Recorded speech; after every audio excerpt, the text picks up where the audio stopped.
Hi everyone and welcome to my YouTube channel. My name is Jess or Jessie or Jacinta. Oh yeah, I got this about the it says Jessie, so kisao jina limeandikwa hapa. Waona tu. Yeah. Today's episode is different. I'm seated by myself and I'm going to be talking about why I moved to Rwanda, why I relocated, left everything back home and came to a whole new country to start afresh. So you know, when you think about moving to another country, it's like it's a very serious thing. You have decided unahama, right? So back in 2018, I really got sick and I went through a very effed up situation and I quit work. So I resigned from the agency I was working with, you know, I'm in advertising, and I decided to take some time off to just take care of myself and heal my body. For years I had actually been working because I've been working since I was 18, so I had never taken a proper break to say, hey, chill. So that's what I did. In the process, you know, life happens, kidogo kidogo pesa, kidogo kidogo, you start getting bored of being in the house. Obviously, I was in the healing process, so I was still unwell, but I was having good care taking care of me. Maria, bless your soul, she even stopped going to school for a bit to stay at home and take care of me. I love you, girl. And then came the job offer. Phone call, hey Jess, there's this opportunity, you've worked here before, are you willing to move to Rwanda? And I thought about it, for real, I did think about it. Then I was like, no, sihami, niko kwa process ya kupona. Now why would I uproot myself and move again, and yet I had settled, right? And then, you know, they were like, no, we're not going to take a no. We really want you to come over and let's at least have the interview. So I did 2 interviews, everything went great, and I was told, time to move. Sisi hao, tunahama, tunakwenda hivi tu, tunaedaga tukidaga hivi, do sisi hao. Sorry about that, I don't know what I was doing. So yes, there I am, ready to relocate. And telling my mom was hard. So my mom was in Kinshasa, right? And that phone call telling her mom, so I know I had quit job because of this, but now I actually have to move. And then my mom is like, what do you mean you're moving? I'm moving back home, I'm coming back to Kenya. And I'm like, oh shoot. So the day my mom was landing, the next day I was moving. So it was just a very weird situation because of the dates they had planned for me. Cool. Now, moving has its challenges. Remember, I was recuperating back at home, and now I am uprooting myself to come to a whole new country, and I was in the process of medication and just taking care of my body. So I'm leaving the doctors I'm used to, I'm leaving everything that was my normal and my routine and my life, and I'm moving to a whole other place. And yeah, there's some things that you have to know or have in mind when moving. Y'all better have some paperwork. Yeah, you have to have your passport in check. Nimeshema. You have to have your passport in check. And yeah, pale GPO Huduma Center. Hapo unaenda ukiedaga, you gotta have that paper. Otherwise you can't move. Like, there's no way you're going to exit the country unless you're using your ID, but then you need a visa when you land in a new country, so there's that part. When you're moving to a new country for work, you have to make sure you have your electricity, good conduct, people, good conduct. So you gotta have your passport, good conduct, your CV, your school papers, any medical papers that you might need if you're going to be, transferring everything to a new doctor. For example, my case, because of endo, you have to have some pocket money. Don't go to a new country when you're like all chill and zen, because you just don't know how much things cost. So you have to have some good amount of money that you have put on the side. Kidogo kidogo tu sikuja hapa alafu unapata unalala njaa. Another thing, when you're moving to a new country, is have your medicine in check. I mean, if you're healthy, not meat.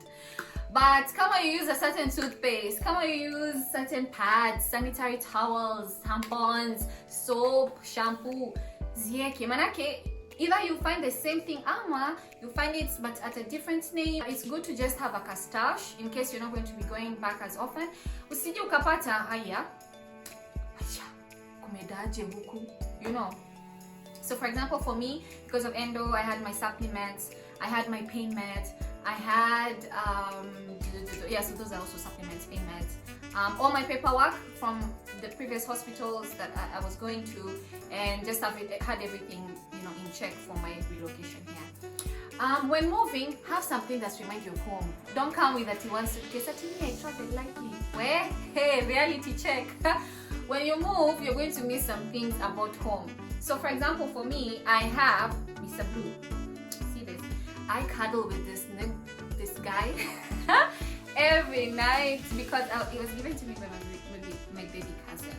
And every time I see Mr. Blue, I just feel like, oh, like a slice of heaven.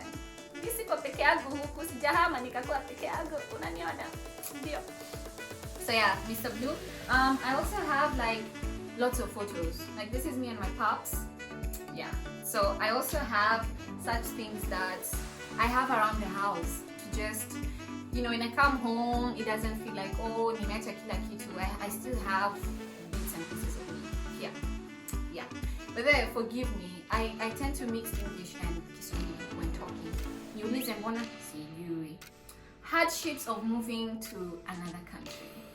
So in the next episode, I'm going to talk about the culture shock I faced when I moved to Rwanda.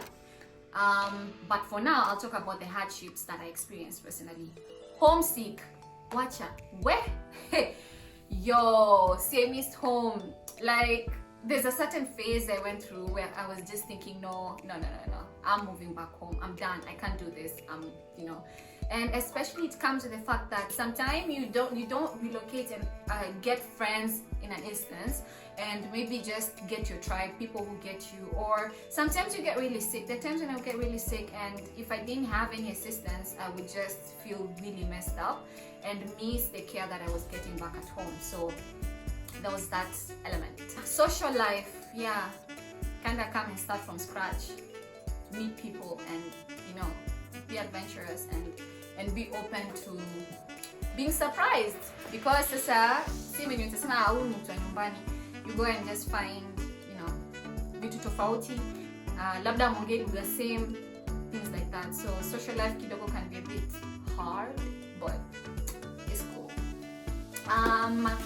Housing, where let me tell you, you know how when you're looking for how you just then doni kagu route 11 with an agent unapoonyesha nyumba, it's not the same in other countries. So maybe if you're used to paying rents 1 month, and you find maybe in different countries there's differences in how you handle that.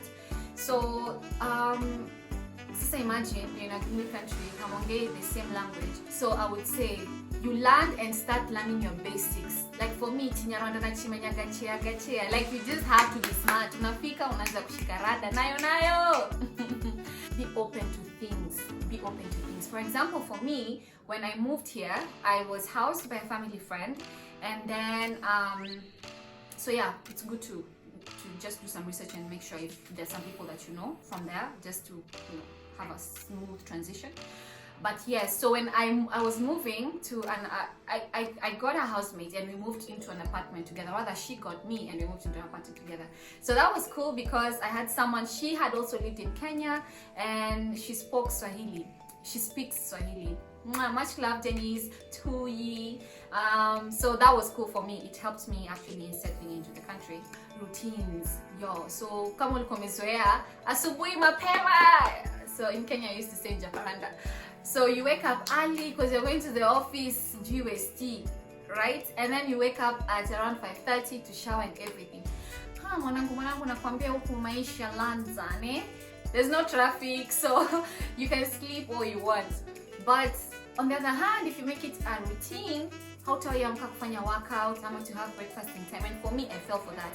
I never used to take breakfast. I never used to work out at the beginning because I knew if I wake up at 7:30, I get ready in like 15 minutes. Out the door. In the office in like 6 minutes. But there I always, when I moved here, I made sure that I stayed somewhere close to my workplace, because on the other hand, because of staying by myself, I wasn't sure, this is after I moved, right?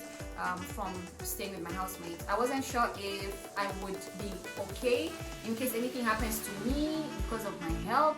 By the time I was moving here, I was having episodes back in Kenya where I used to faint, and I wasn't sure, like, hey, would this thing happen again? Yo, let me tell you, I've walked on Moi Avenue, just there taking care of myself. But yeah, I was walking around there somewhere, and then I just collapsed. I collapsed for I don't know a whole how many minutes, and the guard who came and helped me up with my bag, okay, kwa kando, being rushed to hospital, kumbe damu sikuwa nayo kwa mwili. Endo is a bitch, y'all. I'll censor that bit, I guess. Anyway, I've gone off topic. So yeah, generally settling in is really less to do with the kind of place you're staying at when you move to a new country, and more of here. Just you are home. You are your home, right? And if you know that, and you know that there are people that love you and care for you, and you can always reach them day and night, it kind of makes it easier, just knowing that the reason why you moved there, and you know, being cool with it. Now, I know I took you in circles. Now, the main reason I moved here was not only for work, but I took this as an opportunity to start over. I needed a reset button. Within a span of 2 years, this is 2018, 2017, I had gone through so much end of episodes. For some moments, I thought this was it. This was the end of my life, because I couldn't get it. I needed a reset button. And which place could be better than Rwanda? I mean, just, it's a beautiful vibe. It's chill. It's serene. It's zen. I would run out of words explaining, but it was a perfect choice. So getting that call, definitely, I can say the universe orchestrated everything to just get me here.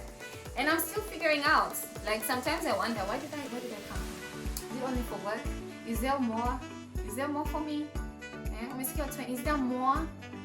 I need to drink some water, but it's a bit far for me. But yeah, so that summarizes why I moved to Rwanda. I'm sorry about the many other stories. But if you've relocated to another country, you can comment on the comment section and just tell me what are those tips and things that made it a bit seamless for you, and just have a more relaxed transition, right? So don't forget to subscribe, like, comment if you like what I've talked about, and yeah, I think I'm gonna do a bit of this here and there whenever I have something that I think I can share that adds value to somebody else, I guess. Yeah, it's Jess. It's been Jess, Jacinta Hyacinth. See you guys next time. Mwah.